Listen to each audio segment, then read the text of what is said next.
had to earn your trust pretty much when you showed up as a 34-year-old guy that looked 24. Now, what are these guys going to be looking at? They're going to imagine he's going to have to earn their trust, or is he? Well, I mean, I think that's with any relationship. I mean, I understand he's John Gruden, but I think with anybody, you still got to earn trust. So he'll be coming in here and he'll be meeting guys that he's met for the first time. He'll be meeting guys that he's seen on TV. He's watched Derek Carr, of course, closely. He'll have a stud in Khalil Mack that he'll get to work with, but still, you'll have to, gain the trust of your players. I mean, guys still want to hear you talk. They want to hear about your philosophy. They want to, see how you run practice, see how you work with the new CBA, because the CBA is much different than when he played, when he coached the first time. So, yeah, it'll all be different for him, and he'll have to navigate this team and just really truly find out what he has and the guys that he has here. Charles, you were in this locker room not that long ago, obviously. Are these guys ready for, as Jerry Rice said, Chucky's coming for them? Yeah, he's coming for him, man. I think the guys will be ready. I think the one thing that'll probably take them by surprise is the star-like quality that Gruden has and the relationship that he had with the fan base when he was here. They haven't seen that. So he'll be the most popular guy on the sideline. It won't be Derek Carr, it won't be Khalil Mack, it's going to be John Gruden. But again, man, he's going to be very demanding, of the team, and that's what they'll have to be ready for. So I think the guys, really, they're a young team. I was just sitting there talking to somebody earlier, just thinking about the guys on the team, and they're young. So I think they're still young and impressionable, and Gruden to bring the best out of them. As somebody who's worked with him as a player and as a colleague at ESPN, is there a different John Gruden the coach and John Gruden the ESPN personality? Same dude. He brings the same level of intensity, to both, whether it's in the booth or on the field. With him, it's what you see is what you get. But these guys, you see them on TV, but you don't see them close up. You don't see the grind. They'll get a chance to see the grind up close, and it'll be good for them to see. And how do you think players might react to his work ethic, his demeanor, and his delivery as a coach? Well, if you don't respond, you got to go.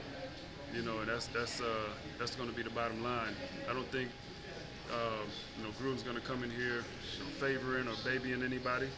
He's going to come and he's going to be trying to hit the ground running. And if you're not ready to, jump on that train, there'll be another team for you or something else you can do. But it's got to be all in or nothing. Charles, Gary Rice said earlier when we were talking, John brought something out of him that he didn't know he had, even though he'd been in the league for 15 years. You came out of college, you were Heisman Trophy winner, you had a great career. What did John tap into you that maybe you didn't know he had? Well, I just think it's the way he interacts with you. It's the way he talks to you. He has little ways of kind of taking a jab, but not disrespectful. And so that's kind of what he was. He always had the whenever you seen him, it was the scowl on his face. It was intense, but he just knew how to talk to you in a way that motivated you. And I think that's what Jerry is talking about. So, the guys here on the team now, they'll get a chance to witness that. Do you have any interest in joining the sidelines or something? I don't know. That's I've been telling people I never say never. The intriguing thing would be to come back and try to win a championship with Oakland. I mean, that would be the only reason why I would even think about coaching is the fact that I wasn't able to win a championship here as a player. I felt like wherever stop I was at, whether it was college or going over to Green Bay, that I was able to win a championship. We lost going to the Super Bowl in 2002 and weren't able to execute and bring the Lombardi Trophy home. So that would be the intriguing thing, but at this point, no, but who knows? Basically unfinished business for you. Do you think it was the same for Coach, that it was unfinished business? Well, again, I think it was, his departure was premature. He had helped build, we had a pretty special team here. You see all the guys that are back, that played under Gruden at some point. and we're all back because we don't know what could have been. You know, we had a really good thing going. You know, we had brought in a lot of good players. You know, we exited, you know, the playoffs. We all felt prematurely that year, and then all of a sudden the offseason is gone. It's like, whoa, you know, how did that happen? So I know that, you know, I know the fans, the guys that were on that team.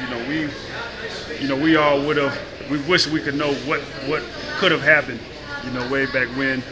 But of course, you don't get to go back in time, but you can take another shot at it. So it's great to have him back here. You can see the energy in the room. I know you can see probably on all the social media and all that stuff, man. There's a lot of energy, you know, surrounding this move. So I'm just happy to be a part of it, you know, and I'll enjoy it as much as I can. You came in with energy too. That's what I do, you know. Like I said, I love life, man. So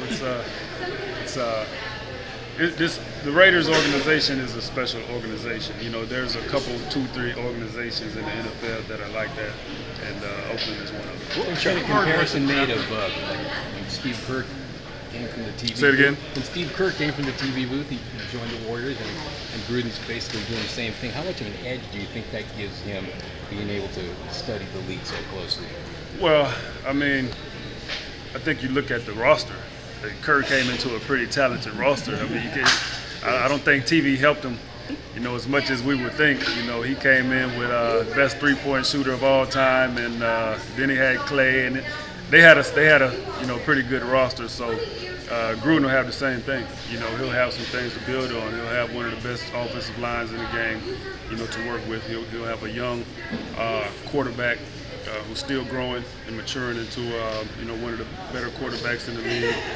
So he's got some things, you know, a foundation here to work with, and that'll be the best thing going forward. He's an offensive guy. You know, I was telling somebody earlier that the good days are going to be the days that the offense had a good practice, and the bad days will be when the defense had a good practice. So he's got a good offense nucleus, I believe, to work with, which I think he'll love. And so I think that'll be great for him going forward. So, guys, but yeah, is there a leg up as far as you know, understanding the way that the college game has impacted the NFL, and you know, watching, you know, offenses and how that game has kind of changed since he was coaching? Certainly, but at the same time, you still got to have some guys to go out there and execute what you're talking about. How weird and how hard was it to play against John the year after he left in Super Bowl? Oh, well, we thought we were going to whip his ass, so it wasn't hard. You know, we thought we were going to win the game, and then we would have had the last laugh, but we didn't. And so, you know, we knew it would be a tough game, of course. You know, him knowing, you know, who we were inside and out, but still thought we had a good team at that point in order to win the game. So it wasn't necessarily, you know, playing against them that year. It was more, you know, that off season and, you know, getting the news that the coach was gone. You know, we had, you know, you had seen you know, players get released or, you know, that sort of thing, but I swear I didn't know coaches could get traded. So that was a shocker for us, you know, during that time. So that was probably the worst part of the whole thing. Charles, what he saw is the NFL today, let alone this organization, if the Tuck rule never comes into effect. And That's the thing. We don't know. You know, yeah. we wish we could go back and do it again, but you don't. Again, you don't get do-overs. But like I was saying, the team that they had put together at that time, we had a really special team. You know, so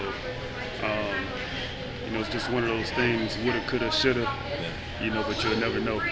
And then a year earlier, you guys are on the precipice of going. You have the Ravens here at home in the AFC title game. What about that team? People forget about that 2000 team. Yeah, and that was a good team too. And you know, you ran into a defense that only gave up 10 points a game that season. So it still had a chance to win. You know, there was a couple of calls in there, you know, that we could talk about too. But again, we had you know, those 2 years we had a really good nucleus.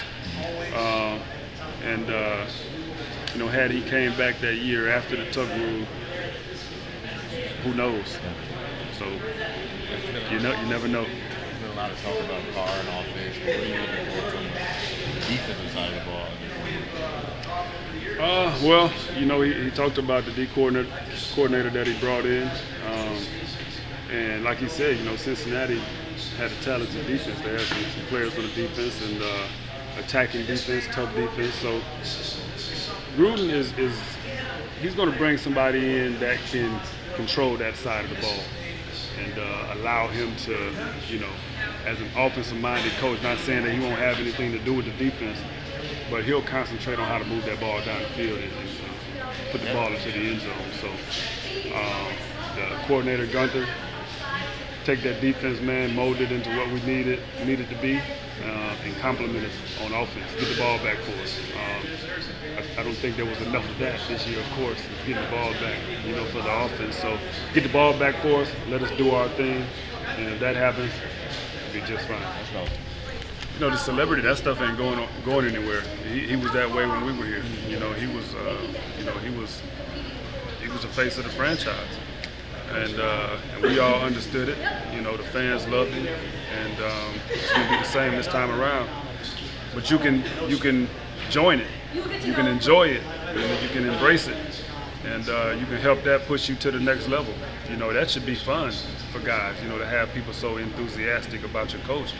I would want to be along for the ride. So, let's make the most of it. You talked about not even knowing a coach could get traded. I think a lot of people had that reaction. Do you remember getting that news and where you were, just how you thought about it? I remember getting the news. I can't quite remember where I was, but I know my jaw dropped. What is that all about? Who made that happen?